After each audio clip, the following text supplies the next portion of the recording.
ക്രിസ്തുവിനെക്കുറിച്ച് ഒരു തവണ ഇന്നാൾ പറഞ്ഞു ക്രിസ്തു ഒരു മരപ്പണിക്കാരനല്ലേ, അത് നമ്മളെപ്പോലെ സാധാരണക്കാരനായി ജീവിച്ച ഒരു വ്യക്തിയല്ലേ, ഇതിൽ ഒരു പ്രപഞ്ച ശക്തി മാത്രമേ ഉള്ളൂ, അല്ലാതെ ദൈവം എന്ന് പറയുന്ന ഒരു ഇതില്ല എന്ന് പറഞ്ഞ വ്യക്തിയാണ് എൻ്റെ ഭർത്താവ്. അപ്പം ഞാൻ അവിടെ ചെന്നപ്പം ഇതൊക്കെയാണ് എൻ്റെ മനസ്സിലുണ്ടായിരുന്നത്. അങ്ങനെ ഞാൻ അവിടെ ചെന്നു, കുളിച്ച് ബാത്റൂമിൽ നിന്ന് ഇറങ്ങിയ സമയത്ത് എൻ്റെ ആദ്യത്തെ സാക്ഷ്യം എന്ന് പറയുന്നത് അവിശ്വാസിയായിരുന്ന എൻ്റെ ഭർത്താവ് കട്ടിലിൽ ബൈബിള് വായിച്ചുകൊണ്ടിരിക്കുന്നതാണ് കണ്ടത്. അദ്ദേഹത്തോട് ആരും പറഞ്ഞില്ല. പക്ഷെ മാതാവ് അവിടെ ഉടമ്പടി എടുത്ത് ഞാൻ പ്രാർത്ഥിക്കാൻ തുടങ്ങിയിട്ട് പോലുമില്ല. ആ സമയത്ത് അവിശ്വാസിയായ എൻ്റെ ഹസ്ബൻഡ് വിശ്വാസത്തിലേക്ക് വന്നു, പ്രാർത്ഥിക്കാൻ തുടങ്ങി. കല്യാണം കഴിഞ്ഞ് 4 വർഷങ്ങൾക്കിപ്പുറം ഞങ്ങൾ ആ ബെഡിൽ ഇവിടുന്ന് കൊണ്ടുപോയി മെഴുകുതിരി കത്തിച്ച് വെച്ച് ഞങ്ങൾ കൈകൾ ചേർത്ത് പിടിച്ച് പ്രാർത്ഥിച്ചു. ജീവിതത്തിലെ ആദ്യത്തെ അനുഭവമായിരുന്നു അത്. അതിനുശേഷം അദ്ദേഹത്തിന് ഈ 9-ാം തീയതി 3-ാം തീയതി ഞാൻ ഉടമ്പടി എടുത്തു. 9-ാം തീയതി ഡ്രൈവിംഗ് ലൈസൻസിന് അപ്ലൈ ചെയ്തു. കുറേ വർഷങ്ങളായിട്ട് അദ്ദേഹത്തിന് പല തടസ്സങ്ങളായിരുന്നു, ഡ്രൈവിംഗ് ലൈസൻസ് എടുക്കാൻ പറ്റുന്നില്ലായിരുന്നു. അങ്ങനെ 9-ാം തീയതി പുള്ളി ഡ്രൈവിംഗ് ലൈസൻസിന് അപ്ലൈ ചെയ്തു.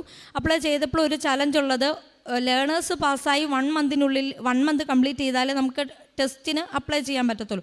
അപ്പോൾ എൻ്റെ ഹസ്ബൻഡ് പറഞ്ഞു, എടി ചിലപ്പോൾ ഇയാൾ തിരിച്ചു വിളിക്കുകയാണെങ്കിൽ എനിക്ക് പോകേണ്ടി വരും, എനിക്ക് ടെസ്റ്റിന് അറ്റൻഡ് ചെയ്യാൻ പറ്റുമെന്ന് തോന്നുന്നില്ല. അപ്പോൾ ഞാൻ പറഞ്ഞു കുഴപ്പമില്ല, ചിലപ്പോൾ അത് കഴിഞ്ഞിട്ടായിരിക്കും ഇയാൾ വിളിക്കുന്നത്, എന്തായാലും നിങ്ങൾ കൊടുക്കാൻ പറഞ്ഞു. അങ്ങനെ അദ്ദേഹം ലേണേഴ്സ് പാസ്സായി, 9-ാം തീയതി പാസ്സായി. അടുത്ത ജൂൺ 9 വരെ ഇദ്ദേഹത്തിന് വെയിറ്റ് ചെയ്യേണ്ടിയിരുന്നു. അങ്ങനെ അതങ്ങ് കഴിഞ്ഞു. അതിന് ശേഷം പിന്നെ ഈ കമ്പനിയിൽ നിന്ന് ഇദ്ദേഹത്തെ തിരിച്ചു വിളിക്കുന്നില്ല. സാധാരണഗതിയിൽ ഒരു എംപ്ലോയി നാട്ടിൽ പോയി കഴിഞ്ഞാൽ അവർ തിരിച്ചു വിളിക്കുന്ന ഡേറ്റ്.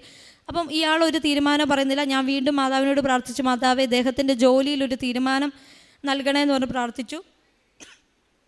അങ്ങനെ പ്രാർത്ഥിച്ചതിൻ്റെ ഫലമായിട്ട് പഴയ ഓണർ വിളിച്ചിട്ട് പറഞ്ഞു ജൂൺ 14-ാം തീയതി തിരിച്ചു വന്നോളാൻ പറഞ്ഞു. അങ്ങനെ എൻ്റെ ഹസ്ബൻഡ് ജൂൺ 14-ാം തീയതിക്ക് പോകാൻ ടിക്കറ്റ് എടുത്തു.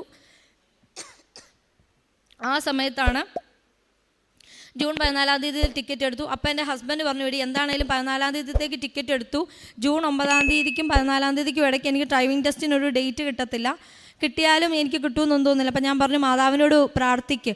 അങ്ങനെ